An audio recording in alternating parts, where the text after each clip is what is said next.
This is question time, not sledge time. Order. Order. Sat there. Prime Minister resume his seat. Members will cease interjecting. I'm issuing a general warning. There's no point me repeating myself over and over again. I have asked for silence. I've asked for silence. It applies to you. Order. Alrighty, Squiz Kids, before we dive into my chat with the amazing Katherine Bennell-Pegg, here's your chance to hear your name on TV. For our next Squiz Kids Q&A, we've roped in the Speaker of the House, Milton Dick. He's the bloke you see on the TV news at night, sitting in the big chair in the middle of all those shouty politicians in Canberra during question time. Kind of like an umpire at a tennis match or a ref in a footy game, doing his level best to make sure everyone in federal parliament plays by the rules. He's all about disagreement and debate and the exchange of ideas, but only if it's done in a respectful way. And this is where he needs your help. He's looking for new things to say to our federal politicians to keep them in line. And he reckons there's no one better than Aussie Kids to help him out.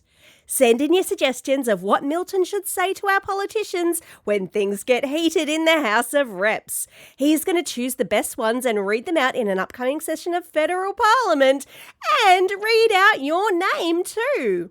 It might be something that your parents say to stop you fighting with your siblings, or something your teacher says to turn your classroom from chaos into calm.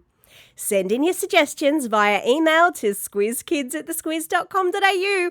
We can't wait to hear them. And you can stay listening at the end of this episode for our full Speaker of the House mashup. Now, for Australia's very first astronaut, Katherine Bennell-Pegg. Squiz Kids acknowledges the traditional owners of the lands on which we podcast, the Turrbal and Gadigal people. Squiz Kids! It's your daily news fix. Fun, free, fresh.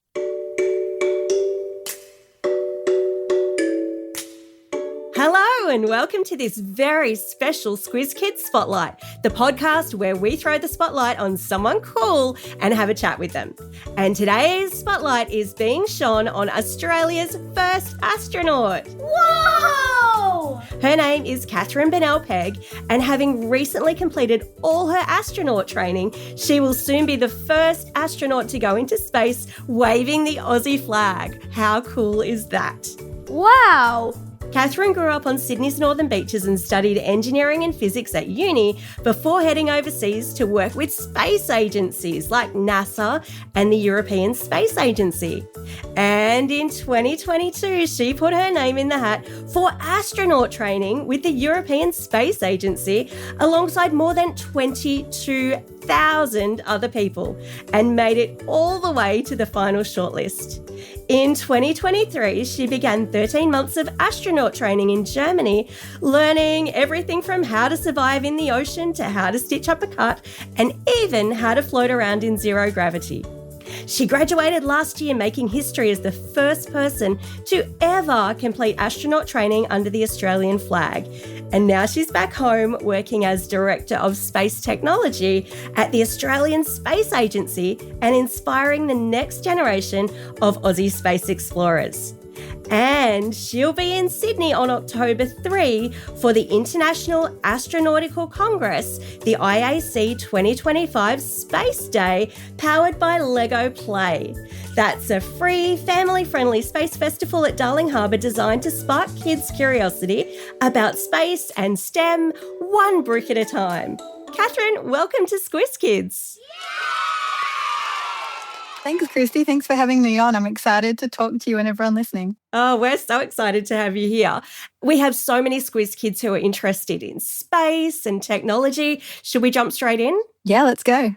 All right. So you grew up in Sydney's northern beaches. When you were a kid playing in the surf, did you ever imagine that you'd be Australia's first qualified astronaut? Oh, goodness. Well, I certainly dreamed of being an astronaut and exploring space one day, but I knew that it would be extremely unlikely to be an astronaut because when I grew up, Australia didn't have the Australian Space Agency, let alone a path to being an astronaut. But I went to talks by Australians that had been to space before, Paul Scully-Power and Andy Thomas, and I saw that you can find your own path. And so I've figured out I might as well back myself and give it a go. And here I am. It's been an amazing journey. Oh, that's absolutely brilliant. When you applied for astronaut training with the European Space Agency, there were about 22,500 other applicants, and you made it all the way to the final 25. First of all, congratulations. Well, thank you. What do you think it was that made you stand out? Oh, that's a really hard question. And I think you probably have to ask the astronaut selectors. The thing is, there were 22 countries that are members of the European Space Agency, and a lot more people than that could have applied. So those 22,500, we're just the people that were confident enough to try, to throw our hat in the ring and give it a go. And the selection process went for about a year and a half. There were 6 knockout rounds. We got to do maths tests and memory tests and spelling and science and things that were a bit like games. We had to show how we worked in a team under pressure, so team-based activities. We lived in a hospital for a week. We did impromptu speeches, had to speak in other languages we might have claimed to know. But ultimately, astronauts today have to be team players. You need to be able to work in an international environment with lots of different kinds of people and get along and do great science up there. So you want to be the kind of person that people want to go camping with. You know, you can rely on them, but you can have a bit of fun and get along with the team spirit too. So yeah, it's hard to know, but I just did my best. I didn't want to leave anything on the field, and I'm really grateful to have the opportunity I do now. Oh, that's fantastic. And you've probably also done so many other things. Was there anything that you did that was like surprising in that it really came in handy when you were doing your application? Absolutely. So when I was a teenager, I looked up what it would take to be an astronaut. And I saw that to be an astronaut, you can be a scientist or a medical doctor or an engineer or a pilot or combinations of those things, that you should do expeditions, so things like going to Antarctica or being in the military or being on scientific research ships, that you should live internationally at some point in your life or work in international teams, that you have to be fit and healthy and have operational skills like flying or scuba diving. And I ticked off a lot of those boxes, but what I didn't realise would be really helpful is a broader extracurricular piece. So, you know, at school, I happened to enjoy English as much as I did maths, right? And I enjoyed sports and debating and drama and a lot of extracurricular activities, but I did them because I liked doing them. And they taught me so much about the other aspects of how to enjoy space and how to think about the world. And I think that helped me to be a more well-rounded person, and perhaps that helped too. So yeah, for kids that want to be astronauts, I'd suggest keeping your eyes open for lots of opportunities and do what you enjoy and apply that to space. And that helps you have a more fulfilling life anyway. Yeah, you must have had so many wonderful experiences within all of that you did. And then you went into astronaut training, and it was 13 months, I believe, where you did survival training, spun around in giant centrifuges, even learned how to stitch up wounds. And that's all pretty amazing. But was there a weirdest or hardest part, something that you'll like always remember doing? Oh, astronaut training was as fun as you can imagine, but also as intense as you can imagine. It was very, very busy. The best part about it was the people you do it with. The other ASCANs, you call it an ASCAN until you graduate, then you can call yourself an astronaut. I was training in a class with 5 others from all across Europe, and we were there to help each other get through it. We weren't in competition. We were there as a team. We're all good or less good at different things, and we helped each other through. I loved the science and the maths. That was my happy place. I loved the expeditions, winter survival, ocean survival, which is a little bit like surf life-saving, firefighting and rescue, which is a bit like being in the fire service or the state emergency service. The operational skills, learning to do spacewalks or be in the centrifuge, floating in a zero-G plane, like operating the robotic arm. We learn about how the International Space Station works and how to fix it. We learned how to be almost like medics to help each other and to take blood samples because astronauts are guinea pigs up there. We had to learn foreign languages. We learned about space history and strategy and economics, and we even learned photography so that we can take photos of the Earth and our experiments up there. So I think, the best part about it was the people, followed by the breadth of what you have the chance to learn. It was hard to pace yourself. You had to keep enough energy for the next day. We had over 300 teachers all willing to share all their knowledge with us. Yeah, it was really wonderful and a privilege. And now I'm focused on, bringing that knowledge back home to Australia to give more people opportunity to be part of this world. Oh, that's brilliant. Off script for a moment, my 13-year-old daughter asked if you had to have high-pressure water squirted into your ears to test your resilience. I don't remember that unless I blocked it from memory. No, but we did do a lot of medical tests, and that's because, well, first of all, you have to be safe in space. So you need to be able to be healthy enough that something won't go wrong at a critical moment. But you also need to be healthy to have a long career because it takes a lot of training, and maybe you'll go to space multiple times. So they're the two main reasons you have to go through these tests. The other is, in addition to that, you are a medical guinea pig in space. In space, your body does weird and wonderful things. Every system in your body changes because we are the ultimate adapters. If you think all life as we know it evolved under 1G, gravity, exactly Earth's gravity, and we go to space in free fall and we can live and work up there, we adapt. But we don't have to hold ourselves up. We don't have to sit up straight against gravity or walk around. So as one example, your bones and your muscles don't need to be as strong up there. So your body reduces the mass in your bones. It makes your muscles weaker, so you don't have to spend energy on that. But that can be a problem if it happens too quickly. Right. You also have to be able to adapt back to Earth and to work hard in spacewalks. So in space, we have to go to the gym for 2 hours a day up there. Oh, wow. To keep us healthy and fit as we can. But because our body does that, this is similar to some diseases on Earth. So we can be used to test new medicines and approaches to counteract that, for example. Oh, wow. So astronaut and guinea pig. Yep, you are a medical scientist and the test subject at once. But, it's really a privilege to be able to help with these breakthroughs for people on Earth. That's amazing. So now that you've graduated as an astronaut, as you said, you could be picked for a mission or multiple missions. If you did get selected to go to the International Space Station, what other sort of jobs might you be doing up there? So astronauts today aren't specialised. Like in the shuttle era, there would be, the pilot, the mission specialist, the payload specialist looking after the experiments. Today, most astronaut missions are to the International Space Station, which is huge. It's almost the size of an Australian soccer field. The inside air part is about as much as like a 5-bedroom house, say. It's got a few bathrooms, a couple of gyms, kitchen areas to eat at, sleeping bays, and it's just filled with scientific experiments. But you go up there usually for 6 months at a time. And when you do that, you need to be able to do any job. Yeah. You won't be the boss, at least until your second mission. They don't do that on the first mission. But all the other jobs you have to be able to do. You're a scientist in the sky for your country on the ground. You're a space tradie fixing the toilet and the plumbing and the air and doing spacewalks to install new equipment. You're do that medical research I talked about. You're also a communicator doing lessons for kids on Earth, showing them what weird and wonderful things happen in microgravity.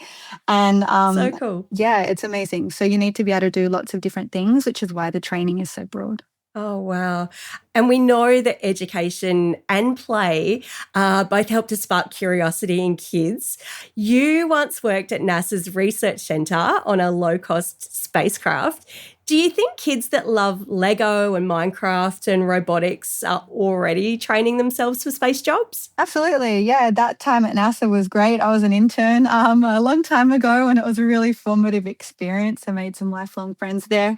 And I think that today kids can absolutely be preparing themselves for this future by doing things at home, hands-on activities like playing with those toys. That's helpful. Use your creativity. Try and create, because as an engineer, as an astronaut, you get to create every day. You get to be part of that problem-solving process. And if you enjoy that and you can foster that, that sets you up very well. Kids today in Australia at high school are already putting payloads on the International Space Station in some cases. Wow. So it's right there. You don't have to wait till, you're at a space agency like I did to be able to work on a real space mission. You can start right now, and you can start by prototyping and being creative at home. Oh, you heard that, kids. Get into it. Now, Katherine, I've already asked you a lot of quite serious questions, but to be honest, there's one thing I'm sure that we'd all like to know. How do you go to the toilet in space without it getting super messy? Very carefully indeed.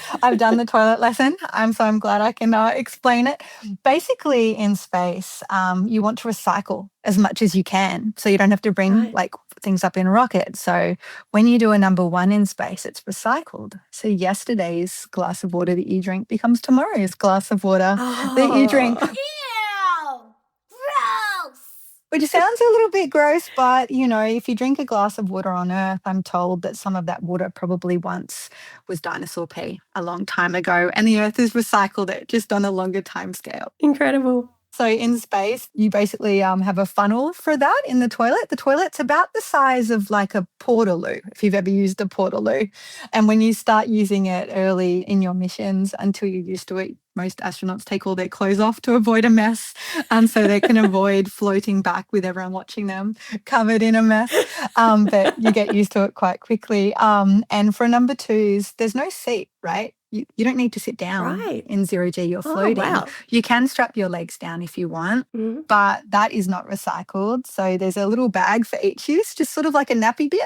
It is kind of what it looks like as well. And then they get bagged up and they get put into storage on the space station until a cargo vehicle might come a few weeks or months later even to take it away and burn up in the atmosphere. So if you see a shooting star, maybe you're wishing upon something else.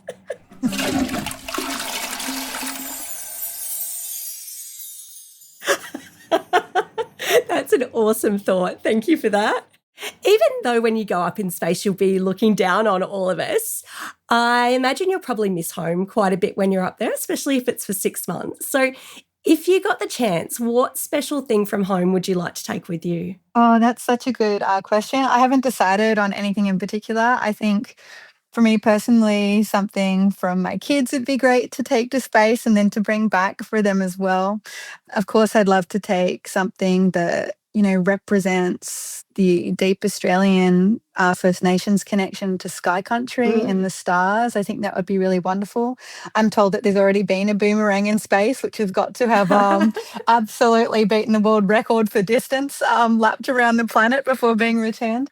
But perhaps some people can help me with some ideas there. In space, astronauts also often miss home from an environmental perspective, plants, dirt, that kind of material. So it would be wonderful to have something like that from home as well. Oh, brilliant. Oh, Squiz Kids, if you've got any ideas, write into us and let us know and we'll pass it on to Katherine. Katherine, that's it for all our questions. That went so quickly. Oh, thank you. Thank you so much for sharing your story with us today. It's a reminder that big dreams can start small with curiosity, persistence, maybe even a box of Lego bricks. And Squiz Kids, if you'd like to see that curiosity in action, don't miss the IAC Lego Space Day, powered by Lego Play at Darling Harbour on October 3. I've stuck a link in the episode notes so you can find out more, and you might even run into Katherine there. Katherine, can you help me with the Squiz Kids sign off today? Now get out there and have a most excellent day. Over and out.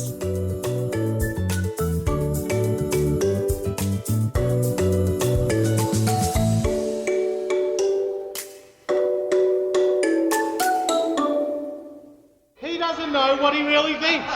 He does not know what he really thinks, Mr. Speaker. This is question time, not sledge time.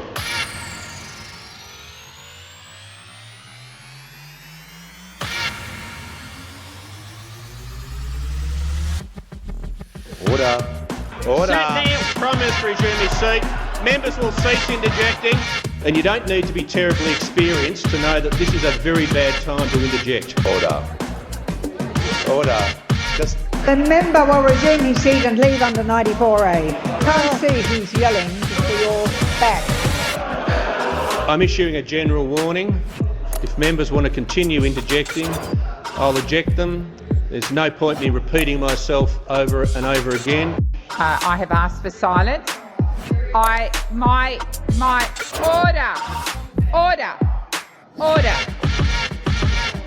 Order. It's time for silence.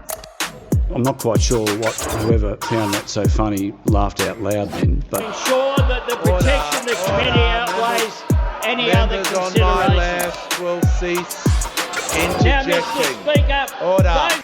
I have asked for silence. It's time for silence. There's far too much noise. I can't hear a word that is being said. Just going to dial it down. The member for Gippsland, it may be your birthday, but you're getting close to a warning as well. I've asked for silence. It applies to you.